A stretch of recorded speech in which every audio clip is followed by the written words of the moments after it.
அக்கா எங்க இருக்கீங்க? வெளியே இருக்கீங்களா? நீங்க யாரு? முத்துமாரி. என்னென்ன வேணும் உங்களுக்கு?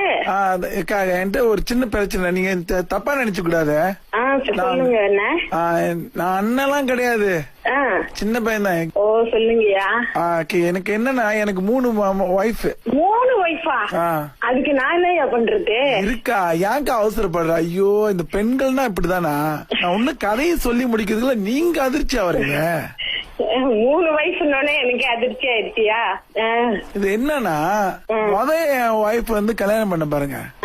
அப்புறம் கேளாங்கு போனா அங்க ஒரு பொண்ணு பார்த்தா, அப்புறம் அங்கேயும் எனக்கு மனசு நல்லா பாத்துட்டாங்க, ஸ்பெஷல்லாம் வாங்கி கொடுப்பாங்க பாருங்க. அவங்களுக்கு யாரு இல்லைன்னா அவங்களையும் கல்யாணம் பண்ணிக்கிட்டேன். அப்புறம் அந்த 2வது ஆள் கல்யாணம் பண்ணானே என் ஒய்ஃப்க்கு தெரிஞ்சு போச்சு. அப்ப இது 2வது ஒய்ஃப் போட்டு கொடுத்துட்டாங்க. அவங்க போயிட்டு நல்லா இருக்கு அந்த மாதிரி நீ போட்டு அடியோ அடின்னு அடிச்சு வீட்டு விட்டு வெளியே போக சொல்லலாம். வீடு என்னோட வீடு. அப்புறம் இந்த 2 பேரும் ஒரே தொல்லை, நீ வா அங்க போ, இங்க வா இங்க போ அப்படின்னு. எனக்கு டீ போடா அப்படி சொல்லிட்டு இப்படியே இருந்தேன். அப்ப வாட்ஸ்அப்ல ஒரு நாள் ஒரு மெசேஜ் வந்துச்சு. யாரா அதுன்னு திருப்பி ரிப்ளை பண்ணி அப்படியே சேட் பண்ணி அது கண்மணி. அதையும் பார்த்தேன், எனக்கு பிடிச்சிருந்துச்சு. ஏன்னா இவங்க 2 பேரும் தொல்லை தாங்கலன்னு.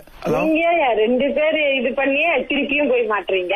அதுதாங்க என் விதி. 3வது கண்மணி இருக்குல்ல, நீ சேட் பண்றதோட இருந்தீங்கன்னா எனக்கு சரிப்பட்டு வராது, கல்யாணம் பண்ணிக்க, அப்புறம் நம்ம சேட் பண்ணலாம்னு சொல்லிச்சு.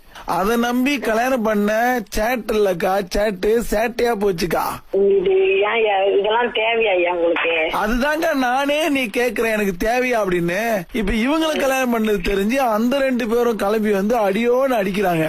இப்ப எங்க போற? இப்ப கண்மணியும் தெரிஞ்சு போச்சு, ஏற்கனவே 2 பொண்டாட்டி இருக்கு அப்படி சொல்லிட்டு எனக்கு தலையே சுத்தி போச்சுக்கா. பெண்ணிங்க இருக்கா. இப்ப நீங்க தானே தேடுவீங்க. அன்புக்காக ஏங்குறேன்க்கா நானு. ஐயோ, ஒரு விஷயம் நான் நம்பர் கொடுக்குறேன், அவங்க கிட்ட கொஞ்சம் பேசுறீங்களா? வேற எதுனாச்சு கேட்ட மாட்டாங்களா? தெரியலையேக்கா. சரி, நீங்க கொடுத்து பாருங்களா. சரிக்கா, அப்ப நான் அடிக்க சொல்றேன். ஓகே. ஹலோ வணக்கம். ஹலோ வணக்கம். ஹலோ, யாருங்க? நாங்க இங்க தேவி பேசுறோம். தேவி? தேவி, என்ன நடந்துகிட்டு இருக்கு? நானே இங்க 3 பேர் இருக்கோன்னு சண்டை போட்டுட்டு இருக்கேன் புருஷனோட. இது நீங்க 4வதா? ஐயோ அம்மாய் நீங்க அப்படி பேசாதீங்க. என்ன அம்மாய் சொன்னாக்கா என்ன சொந்த கொண்டாடுறீங்களா? அம்மாய், நான் சொந்த கொண்டாடல. அவர் யாருன்னே எனக்கு தெரியாது அம்மாய். இப்படி சொன்னாக்கா எஸ்கேப் ஆயிடுவீங்களா? எப்படி அவரோட நம்பர் இங்க வந்துச்சு? இதுல தூது வேற போன் அடிக்கணும்னு. இல்ல அம்மாய், குடும்பம் பிரச்சனைனா இருக்கதான் செய்யும். அதுக்குன்னு ஏன் இப்படி பிரச்சனையாக்கிட்டு இருக்கீங்க? ஓ, அப்ப பிரச்சனையாக்காம உங்களை வீட்டுக்கு கூட்டிட்டு கல்யாணம் பண்ணி வைக்கணுமா? ஐயோ அம்மாய், நான் கல்யாணம் பண்ணிட்டேன், எனக்கு பிள்ளைங்களா இருக்காங்க. என்ன பேச்சு பேசுறீங்க? என்னது நீங்க? பிள்ளைங்களா இருந்தோமா இப்படி? அம்மாய், நாங்க கல்யாணம் பண்ணிட்டோம். அந்த பொடிய யாருன்னு எனக்கு தெரியாது. ஓ, இப்ப அவரு பொடிய வேறையா? அவர் ஒரு உதவி கேட்டாரு, அதனாலதான் சரி கொடுத்து பாருங்க. நாங்க பேசி யாரு உதவி கேட்டாலும் போய் பண்ணிடுவீங்களா? இத பாருங்க, இந்த மாதிரி பொய் சொல்ற வேலை எல்லாம் என்கிட்ட வேணாம்.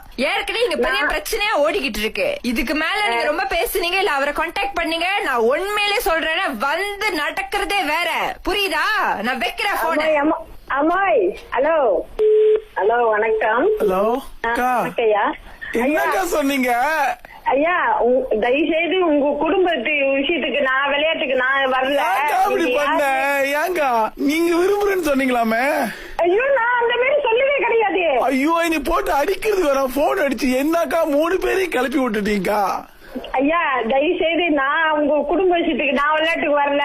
எனக்குன்னு குடும்பம் இருக்கு. நாளைக்கு எனக்கு குடும்பத்துல பிரச்சனை வந்தா என் குடும்பத்துல கும்மி அடிச்சிடாதீங்க. பேசாம தயவு செய்து போனை வச்சிருங்க. உங்களுக்கு உதவி செய்ய போய் எனக்கு பிரச்சனை ஆகுது. ஏங்க அப்படி கலந்து விடுற? 3 பேரும் வரேன்னு சொல்றேன், எங்கதான் போறது? வரும்போது வேற இது எப்படி இருக்குன்னு சொல்லிக்கிட்டே வருதுங்க 3ம். ஏன்யா இது எப்படி இருக்குன்னு சொல்றாங்கன்றீங்க? ஏன்னா நான் உதயா, அதனாலதான் இது எப்படி இருக்குன்னு சொல்றாங்க. ஐயோ, என்னையா நீங்க எப்படி என்ன காலையிலே குழப்பிட்டீங்க. இது எப்படி இருக்கு? ஐயோ, ரொம்ப சூப்பரா இருக்கு. நல்ல